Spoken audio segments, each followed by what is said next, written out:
بسم اللہ الرحمن الرحیم۔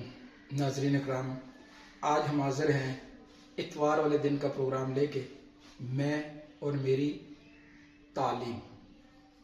اب جیسا کہ پچھلے پروگرام میں ہم نے بات کی تھی کہ علم حاصل کرتا ہے انسان 4 ذریعوں سے۔ سب سے پہلے گھر، ماں کی گود، پھر مدرسہ یا اسکول، بچہ چھوٹا بڑا ہوتا ہے اس کو مدرسہ اسکول بھیج دیتا ہے، اور تیسرا ماحول اور معاشرے سے، گلی سے، دکاندار سے، جو بچہ معاشرے میں کر رہا ہے، کھیل کے میدان سے، اور یہ جو سب سے اہم ترین وقت، زیادہ ٹائم جو گزار رہا ہے بچہ، وہ گھر میں گزارتا ہے۔ اس کو بہترین تعلیم و تربیت گھر سے مل سکتی ہے۔ پھر وہ تقریباً 6-7 گھنٹے کے قریب اسکول میں گزارتا ہے، مدرسے میں گزارتا ہے، اور کچھ حصہ ماحول معاشرے کا ہے، اور پھر آگے میڈیا، آج کل اس کو موبائل بھی کہہ سکتے ہیں، پہلے ٹی وی زیادہ تھا، ٹی وی ہے، موبائل ہے، اخبارات ہیں، ان چیزوں سے آتے۔ ان 4 ذریعوں میں سے آج کا موضوع ہمارا جو ہے، ہم اسکول اور مدرسہ لیتے ہیں کہ ہمارے اسکول جو ہے وہ جیسے عمومی لوگوں کے ذہن میں ہوتا ہے کہ جو پرائیویٹ سیکٹر کے اسکول آگے وہ اپنا فوکس انکم پہ بھی رکھتے ہیں، لیکن وہ اپنی طرف سے بہتر تعلیم بھی، ایک دوسرے سے کمپٹیشن بھی چل رہی ہوتی ہے کہ ہمارے بچے بورڈ میں، اور آگے پھر کچھ اس طرح کے حالات بھی آگے دیکھنے میں آتے ہیں کہ بورڈ میں پوزیشن بنانے کے لیے کچھ دوسرے ذرائع، غلط ذرائع بھی استعمال کرتے ہیں بعض لوگ۔ مقصد جو اسکول کا مقصد یا مدرسے کا مقصد تھا، وہ اچھا شہری، اچھا ذمہ دار، ہمارے جو تعلیم کے اندر سے جو چیزیں نکھرتی ہیں، سب سے پہلی چیز ہے انسانیت۔ ہمارے اندر انسانیت کا اجاگر ہونا ہے کہ ہم اچھے انسان بنے نہیں بنے۔ اس کے بعد مذہب جو ہے، اب ہم الحمدللہ مسلمان ہیں، اور ہمارا نبی پاک صلی اللہ علیہ وسلم کا امتی ہونا یہ قابل فخر ہے کہ ہم نبی آخر زمان اللہ کے محبوب حضرت محمد صلی اللہ علیہ وسلم کے امتی ہیں۔ پھر امتی ہونے کے ناطے ہمیں بہترین امتی بن کے بھی لوگوں کو دکھانا ہے، پورے معاشرے کو، 8 ارب انسان ہے، اس کے لیے بھی ایک ذمہ داری ہے۔ تو اب ہمارے تربیت جو ہے، اخلاقیات کی تربیت، تھوڑا سا پہلے یعنی ہمارے اسکولوں میں، اس وقت سرکاری اسکولوں تھے، میں جس وقت پرائمری اسکول میں پڑھتا تھا، ٹاٹ کے اسکول تھے، لیکن ہمارے ایک استاد تھے، ہم یہ ابھی 15-20 دن یا مہینہ ہوگا، ہم ان کے گاؤں میں کسی میت کی دعا کے لیے گئے، تو ان کے گھر کے پاس، وہ فوت ہوئے بھی، ان کو 15-20 سال گزر چکے، غلام حیدر استاد ہم ان کو کہتے ہیں۔ ایک ہی ٹیچر تھے، ایک ہی استاد ہوتے تھے، اور 4 کلاسوں کو، پرائمری کی 4 کلاسوں کو وہ اکیلے پڑھاتے تھے۔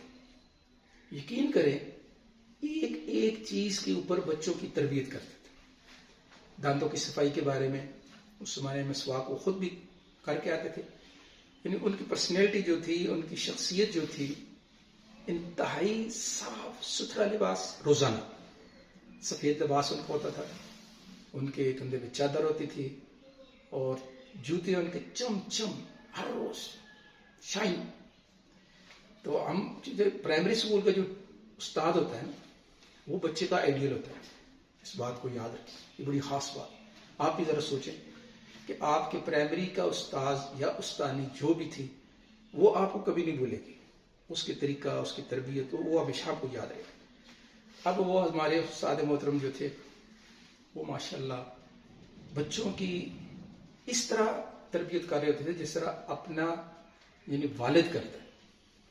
ہمیں اکثر اس زمانے میں جو ہے کوئی ایسا باتھ روموں کا سسٹم نہیں ہوتا تھا، ساتھ ہی کھلی جگہ پہ جا کر چھوٹے چھوٹے بچے، ہم مطلب جو اس زمانے میں یہ سلوار کے اندر نا پلاسٹک وغیرہ کا رواج نہیں ہوتا تھا، تو وہ کوئی چھوٹا سا رسی وغیرہ یا کچھ اس طرح کی چیز ڈال کے تو وہ اس کا ناڑا بنایا جاتا تھا۔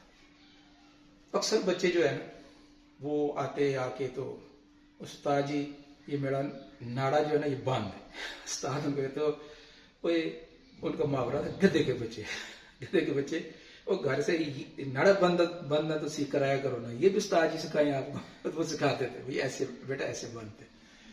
تربیت کرتے تھے. تو ہمارے اسکول سے ہمیں کیا مل رہا ہے؟ یقین کریں کہ ہمارے سینئر ٹیچرز آج نہیں ہیں. ہمارے جو ادھر پرائیویٹ سیکٹر میں اس زمانے میں یعنی استاذ کے لیے لازمی ہوتا تھا کہ وہ ٹریننگ اسکول کی 2-3 سالہ میرا کورس ہوتا تھا ٹیچنگ کے لیے. ایلیمنٹری اسکول کالج ہمارے پاس آج بھی موجود ہے. تو ایک زمانہ ایسا گزرا کہ سیاسی مداخلت کی وجہ سے پھر یہ اسکولوں کی بھرتی ہونے والے جی عمومی بس ہے بھائی 12 پاس ہے, میٹرک پاس ہے, میٹرک پاس بھی ٹیچر بھرتی کی گئی. اور پھر ہم نے انہی اسکولوں کے اندر جن میں ہم پڑھے باعزت طریقے پہ ایک انہی 4 کلاسوں کے لیے 5-6 استاد بھرتی کر دیے گئے. اور وہ آپس کے ان کے جھگڑے اور آپس میں ان کو تربیت, اللہ معاف کرے کہ ایسی ایسی باتیں ایسی ان کے گفتگو سننے میں آتی تھی کہ جو بچوں کے سامنے بچہ تو اپنا کمپیوٹر کھول کے نا تو کیمرہ لگا کے تو وہ اپنا سب کچھ فیڈ کر رہا ہوتا ہے. تو ہمارے اسکول جو ہیں اللہ کرے ہماری کوشش ہے اس کے لیے سب سے پہلے تو اردو کو ذریعہ تعلیم بنانا. یہ ہمارا بہت بڑا المیہ ہے کہ اس کے لیے میں نے سب سے پہلے پروگرام بات کی تھی کہ ہر قوم کی ہر معاشرے کے لیے جو عزت ہے وہ اس کی قومی زبان کا ذریعہ تعلیم ہونا ہے. ہم نے انشاءاللہ اپنے اسکولوں کو اس کے لیے پروگرام علیحدہ سے شروع کر رہے ہیں. اس کا نام ہم نے تجویز کیا ہوا ہے الف زال تے عزت. الف سے اردو, زال سے ذریعہ, تے سے تعلیم. اردو ذریعہ تعلیم, یہ عزت ہے. اور آج جو ہمیں بتایا جا رہا تھا نا اسکولوں کو انگلش میڈیم کرنے کے لیے کہ دنیا کی عالمی زبان جو ہے وہ اس وقت ساری جگہ پہ انگلش بولی جاتی. یقین کرے میں آپ کو ایک ویڈیو کلپ بھی شیئر کروں گا. میں خود بھی دنیا کو دیکھا ہوا ہے. اب جہاں پہ انگلش, جہاں ہمارے پاس انگریز آئے تھے جنہوں نے ہمارے اوپر انگلش شروع کی تھی, تو ان لوگوں نے بھی ان کے ملک کے جڑے ہوئے جو ملک ہیں, جرمنی ہے, اسپین ہے, اٹلی ہے, فرانس ہے, ہالینڈ ہے, یہ ان کے سراؤنڈنگ والے ملکوں میں بھی انگلش کو نفرت کی نگاہ سے دیکھتے ہیں. اور بلکہ ان سے انگلش بات کرو وہ سنتے بھی نہیں, اپنی بھی زبانوں میں فخر کرتے ہیں. تو ہمیں جو ہے اپنے ماحول کو, اپنے معاشرے کو اس آلودہ نظام تعلیم کو ختم کر کے ہر چیز کو اردو میں کریں گے. آسان بھی ہے اور بچوں کو شعور دینا اور ہر چیز کو اردو میں کنورٹ کر سکتے ہیں, کوئی مشکل نہیں ہے. تو اس کے لیے ہم باقی بات اگلے پروگرام میں کریں گے. تب تک کے لیے اجازت چاہتے ہیں. اللہ